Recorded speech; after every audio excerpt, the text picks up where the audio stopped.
Radio Republik Indonesia RRI Pro 1. Selamat pagi Ibu Damita. Ya, selamat pagi. Salam sehat Bu. Ya, salam sehat, sehat Indonesia, sehat NTT. Iya, selamat ulang tahun untuk Ikatan Bidan Indonesia yang kemarin sudah dirayakan yang ke-71 tahun ya Bu ya. Ya, terima kasih.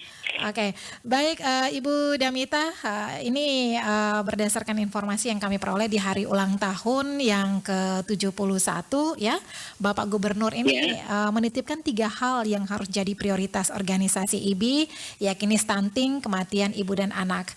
Dan juga ini menjadi harapan ya dari Pak Gubernur karena posisi stunting ya, prevalensi stunting di NTT ini cukup tinggi ya, boleh dikatakan demikian, dan untuk saat ini sudah menurun ya 22% dan diharapkan untuk harus turun ya ke 0% dan ini menjadi PR ya, hadiah kado untuk Ikatan Bidan Indonesia. Nah, ini tindak lanjutnya seperti apa nih Bu Damita? Ya, baik, terima kasih. Selamat pagi pendengar RRI semua, khususnya yang berada di ND atau dimanapun berada. Perkenalkan saya Damita, kami dari Ikatan Bidan Indonesia Provinsi NTT.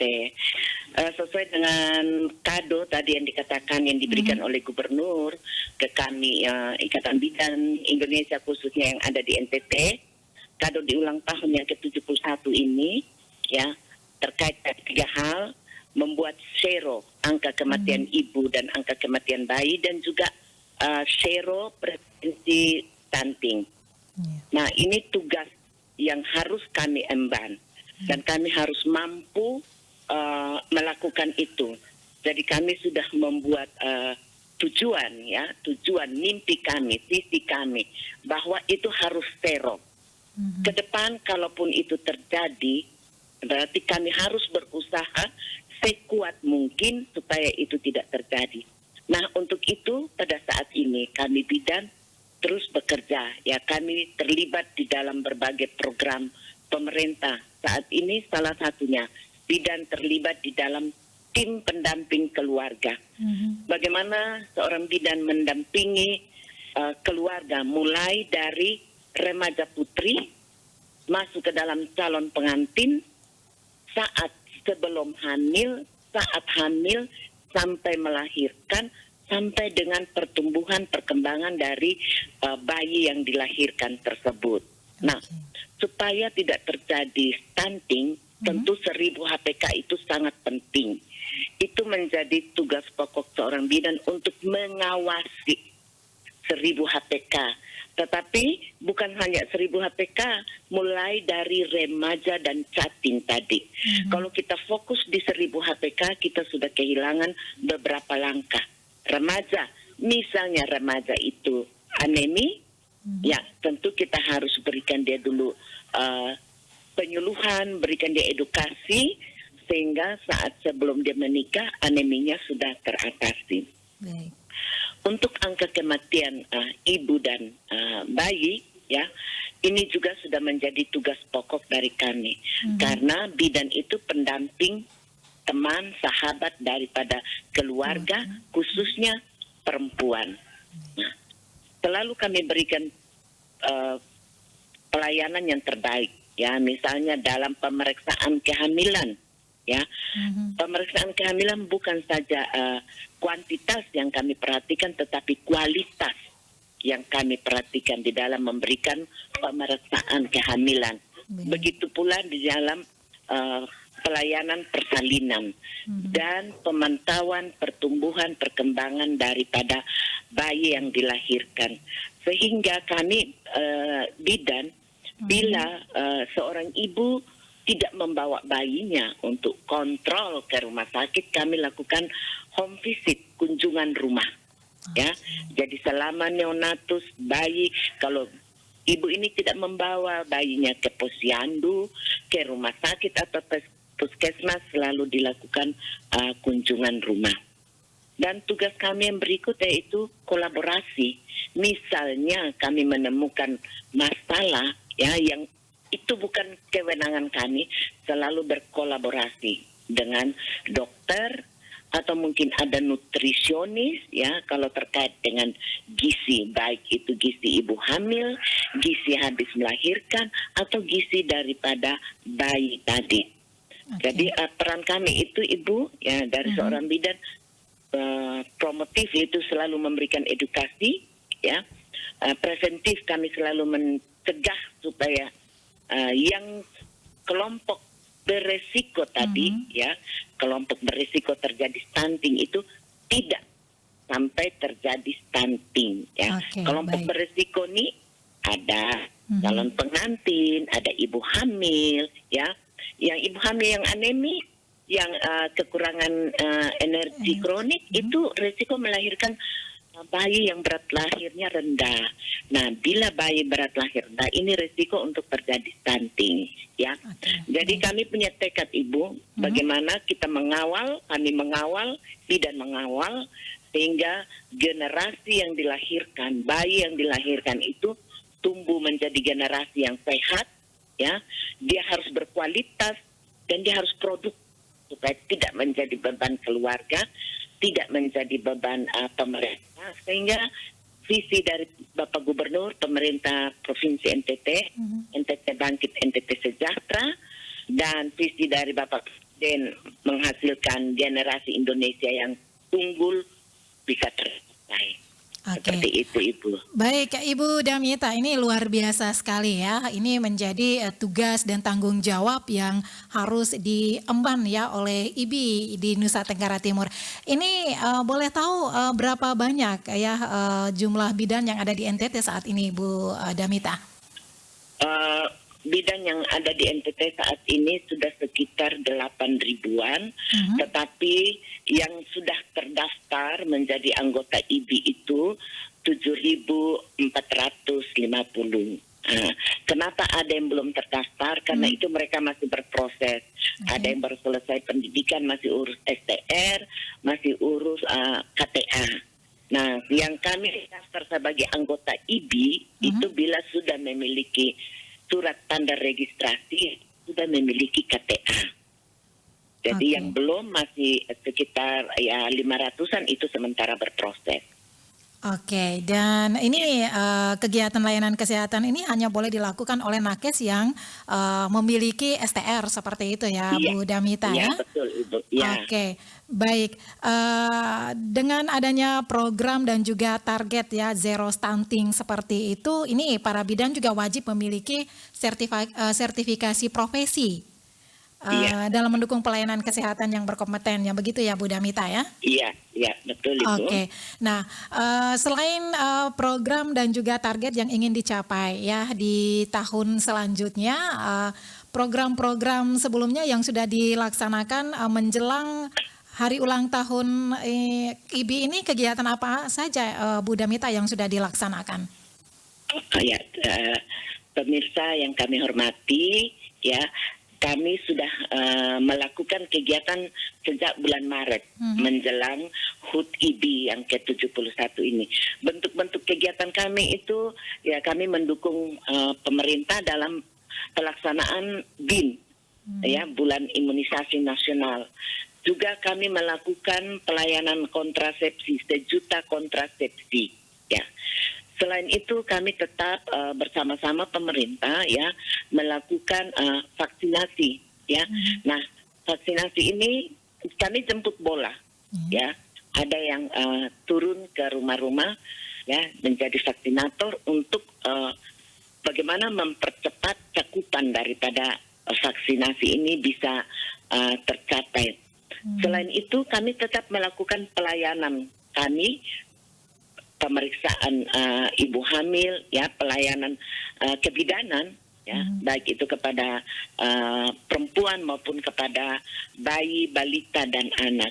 Dan juga kegiatan-kegiatan lain yang sudah kami lakukan, yaitu kami juga melakukan anjang sana kepada para senior kami ya, senior kami yang sudah ya mau dikatakan sesepuh ya, tapi saya tidak suka menggunakan kata sesepuh, senior kami, untuk kami bersilaturahmi dan juga kami tetap ingin mengenang kembali jasa teman-teman kami yang sudah mendahului kami, baik yang sudah karena COVID-19 maupun karena penyakit lainnya. Itu beberapa kegiatan yang sudah kami lakukan menjelang peringatan puncak di HUT IBI yang ke-71, dan kemarin kemarin di hari puncak itu serempak kami di NTT melakukan perayaan puncak. Saya sangat senang karena saya dikirim laporan teman-teman saya dari cabang, luar biasa Ibu. Pemirsa sekalian, luar biasa kegiatan yang dilakukan oleh teman-teman kami bidan. Mereka melakukan kunjungan rumah sampai ada edukasi yang memang diberikan kepada masyarakat, khususnya ibu-ibu hamil, ibu-ibu yang habis melahirkan, bayi balita. Prinsipnya Ibu, kegiatan itu kami harus lakukan untuk bagaimana seronya sakit dan stunting. Oke, menekan ataupun meminimalisir terjadinya peningkatan stunting, kemudian kematian ibu dan anak seperti itu.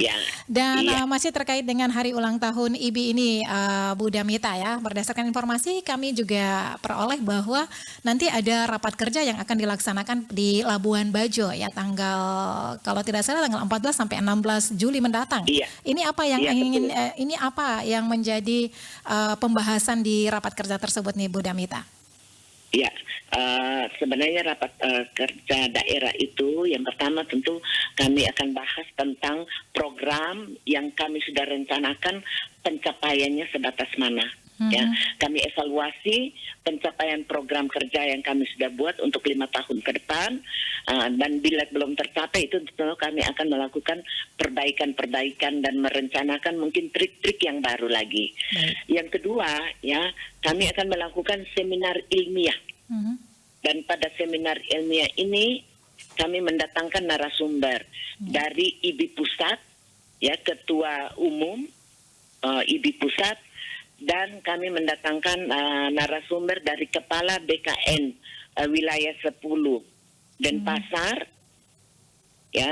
dan juga narasumber dari Kepala Dinas Pemberdayaan Perempuan dan Anak, dan narasumber kami yang satu tentu Bapak Gubernur. Nah, ini yang kami lakukan pada raker nanti.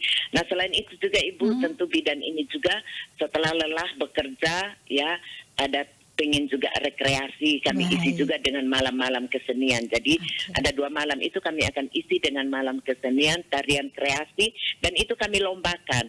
Kami ingin bahwa bidan itu tidak terfokus pada pekerjaan rutinnya, kami ingin mengeksplor juga seni-seni yang ada pada bidan-bidan itu. Potensi yang dimiliki oleh para bidan seperti mereka, itu. Kami akan mengeksplor itu.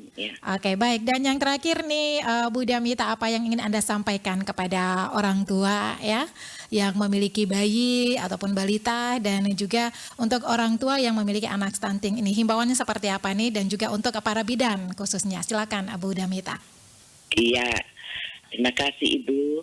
Untuk para orang tua stunting itu bisa terjadi dipengaruhi oleh pola asuh. Jadi tolong bayi-bayinya diasuh dengan benar, diberikan nutrisi yang baik, Yang bayi masih di bawah 6 bulan jangan diberikan makanan tambahan apapun selain ASI, karena ASI itu sangat bermanfaat, kandungan nutrisinya sangat lengkap, dia murah, tidak perlu disiapkan, kapan saja ibu mau memberikan bisa, di mana saja bisa, jangan diberikan makanan tambahan atau susu formula apapun pada bayi di bawah 6 bulan. Yang berikut, setelah bayinya 6 bulan berikan makanan tambahan tapi yang berkualitas, bukan berarti dia mahal. Gunakan tangan yang ada di sekitar ibu-ibu.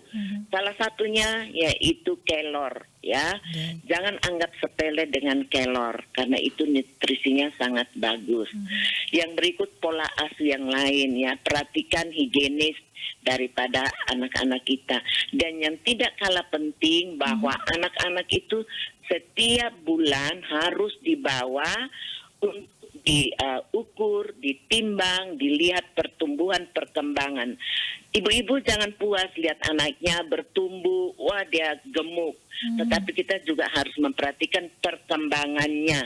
Karena tidak ada gunanya kalau hanya secara fisiknya bagus, tetapi perkembangannya tidak sesuai dengan usianya. Jadi bawalah anak-anak untuk ditimbang, ya, bawa untuk ke dokter, dan yang juga tidak kalah penting pantau pertumbuhan perkembangan anak-anak itu. Ya, ibu-ibu harus tahu kalau anak saya sudah usia 1 tahun dia sudah harus bisa apa, itu ibu-ibu harus tahu, ya. Dan untuk teman-teman bidan, ayo kita kerja sesuai dengan tupoksi kita, sesuai dengan kewenangan kita, tanggung jawab kita, yaitu kita harus mendukung program pemerintah untuk kesehatan ibu, bayi, kesehatan keluarga, agar apa yang dimimpikan oleh pemerintah, ya, bahwa angka kematian ibu dan bayi dan stunting itu zero, kita harus berusaha untuk meminimalkan kejadian itu, walaupun mungkin pada akhirnya tidak zero, tetapi target zero ini memicu semangat kita untuk bekerja lebih keras. Tapi ingat, ya, sesuai kewenangan, tanggung jawab, sesuai standar. Ya, itu yang penting. Terima kasih. Baik, terima kasih Ibu Damita sudah berbagi informasi ya pagi hari ini bersama Pro 1 RRI ND. Salam sehat, salam semangat, dan selamat berakhir pekan ya Bu Damita. Ya, terima kasih. Salam sehat buat para pemirsa semua yang mendengarkan pembicaraan kami pada pagi hari ini. Untuk RRI ND, selamat pagi, salam sehat, terus maju. Terima kasih. Republik Indonesia, RRI Pro 1.